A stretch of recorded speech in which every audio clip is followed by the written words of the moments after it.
Eagle বাস টার্মিনালের আজকের বাস পরিবহনের আজকের এই উদ্বোধনী অনুষ্ঠান আমাদের বাঁকুড়িয়ার সর্বস্তরের নেতৃবৃন্দ যারা আজকে এখানে উপস্থিত হয়েছেন আমি তাদেরকে ধন্যবাদ জানাচ্ছি। আমাদের মধ্যে অতিথি হিসাবে নগর বিএনপির যুগ্ম আহ্বায়ক মঞ্জুর আলম মঞ্জু এখানে আছেন। আমাদের এই বাঁকুড়িয়ার কৃতি সন্তান মহাকান ইয়াসিন চৌধুরী আসু, বাদশাহ, আমাদের মুসা নাজিম, আমাদের নুরু,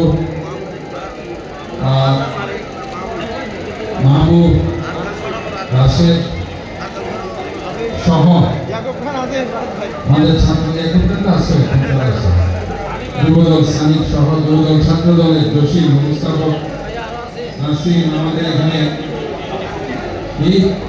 নাজু নাজু নাজু তো নাজু যাই হোক শাহিনও আছে এবং বাকি আছে হ্যাঁ বাসুদ আছে সোহেল, ঠিক আছে সবাই এখানে বাঁকুড়িয়ার সর্বস্তরে আমাদের ছাত্র দলের পক্ষ থেকে শুরু করে সবাই এখানে আছে। আমি শামীম আছে।